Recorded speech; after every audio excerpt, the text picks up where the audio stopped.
भारत की आजादी के लिए आखिर 15 अगस्त का ही दिन क्यों चुना गया? भारत माता की आजादी के जश्न में महात्मा गांधी जी शामिल क्यों नहीं हुए? 15 अगस्त 1947 को भारत की आजादी के जश्न पर राष्ट्रगान क्यों नहीं गाया गया?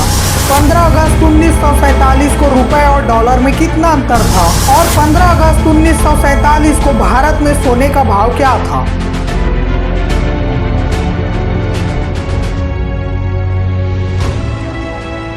अंग्रेजों की 200 साल की लंबी गुलामी के बाद भारत ने आखिरकार 15 अगस्त 1947 को आजाद हवा में सांस ली और आजाद सुबह का सूरज देखा। हालांकि इस आजादी के सूरज में बंटवारे के जख्म की लाली भी थी। बंटवारे के बाद मिली आजादी खुशी के साथ ही दंगों और सांप्रदायिक हिंसा का दर्द भी दे गई। ब्रिटिश शासन के मुताबिक भारत को 30 जून 1948 को आजादी दी जाने वाली थी, लेकिन उसी समय नेहरू और जिन्ना के बीच भारत पाकिस्तान के बंटवारे का एक बड़ा मुद्दा सामने आ गया। जिन्ना के पाकिस्तान की मांग को लेकर लोगों में सांप्रदायिक झगड़े की संभावना बनते देखकर भारत को 15 अगस्त 1947 को ही आजादी देने का फैसला लिया गया। इसके लिए 4 जुलाई 1947 को माउंटबेटन द्वारा ब्रिटिश हाउस ऑफ कॉमन्स में इंडियन इंडिपेंडेंस बिल पेश किया गया था। इस बिल को ब्रिटिश संसद द्वारा तुरंत मंजूरी दे दी गई और 15 अगस्त 1947 के दिन भारत को आजादी देने की घोषणा कर दी गई थी। लेकिन अब सवाल ये है कि भारत की आजादी के लिए आखिर 15 अगस्त का ही दिन क्यों चुना गया था?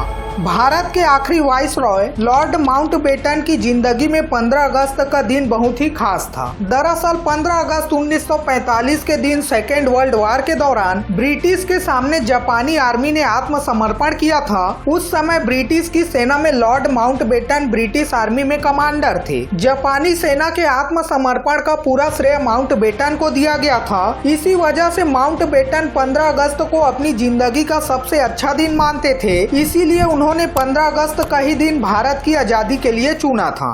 भारत माता की आजादी के जश्न में महात्मा गांधी जी शामिल क्यों नहीं हुए? 15 अगस्त 1947 को लाल किले में चल रहे आजादी के किसी भी जश्न में महात्मा गांधी जी शामिल नहीं हुए थे। आजादी के वक्त में जवाहरलाल नेहरू और सरदार वल्लभ भाई पटेल ने महात्मा गांधी जी को पत्र भेजकर स्वाधीनता दिवस पर आशीर्वाद देने के लिए बुलाया था, लेकिन महात्मा गांधी जी नहीं आए। सरदार वल्लभ भाई पटेल और जवाहरलाल नेहरू जी के पत्र के जवाब में महात्मा गांधी जी ने कहा था कि जब देश में भारत पाकिस्तान बंटवारे के कारण सांप्रदायिक दंगे हो रहे हैं तो ऐसी स्थिति में मैं आजादी के जश्न में शामिल नहीं हो सकता। अपने पत्र में उस समय महात्मा गांधी जी ने कहा था कि मैं 15 अगस्त पर खुश नहीं हो सकता। मैं आपको धोखा नहीं देना चाहता, मगर इसके साथ मैं ये भी नहीं कहूँगा कि आप भी खुशी न मनाएं। उन्होंने कहा था कि दुर्भाग्य से आज हमें जिस तरह आजादी मिली है उसमें भारत पाकिस्तान के बीच भविष्य के संघर्ष के बीच भी है। मेरे लिए आजादी की घोषणा की तुलना में हिंदू मुसलमानों के बीच शांति अधिक महत्वपूर्ण है। 15 अगस्त 1947 को आजादी के जश्न पर राष्ट्रगान क्यों नहीं गाया गया?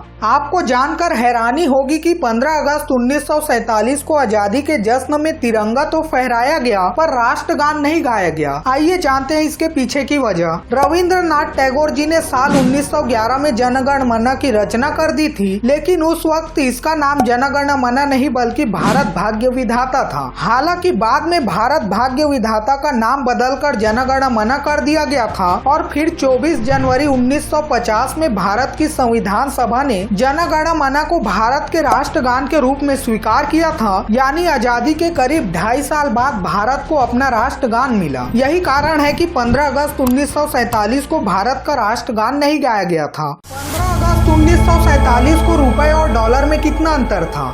भारत को जब 15 अगस्त 1947 को आजादी मिली उस समय $1 की कीमत ₹1 हुआ करती थी, लेकिन जब भारत स्वतंत्र हुआ तब हमारे पास उतने पैसे नहीं थे कि अर्थव्यवस्था को अच्छे से चलाया जा सके। उस समय देश के प्रधानमंत्री जवाहरलाल नेहरू ने विदेशी व्यापार को बढ़ावा देने के लिए रुपए की वैल्यू को कम करने का फैसला किया। तब पहली बार $1 की कीमत ₹4.76 हो गई थी। 15 अगस्त 1947 को भारत में सोने का भाव क्या था? 15 अगस्त 1947 को भारत में सोने का भाव 88 रुपए 62 पैसा प्रति तोला था। तब और वर्तमान की कीमत की तुलना करें तो एक बहुत बड़ा अंतर दिखता है। 1947 से लेकर अब तक सोने की कीमत में 800 गुना से भी अधिक की वृद्धि हुई है। और अगर बात की जाए चांदी की तो 1947 में चांदी का भाव 107 रुपए प्रति किलो था, जो वर्तमान चांदी की कीमत से 810 गुना से भी अधिक की वृद्धि है। अगर आपको हमारे द्वारा बताई गई जानकारी अच्छी लगी हो तो इस वीडियो को लाइक और चैनल को सब्सक्राइब या फॉलो करके कमेंट में भारत माता की जय जरूर लिखिएगा और अपने दोस्तों के साथ शेयर जरूर कीजिएगा, जिससे उनको भी 15 अगस्त 1947 के इतिहास का ज्ञान हो जाए। बहुत जल्द फिर मिलते हैं एक नई वीडियो के साथ, तब तक के लिए जय हिंद जय भारत।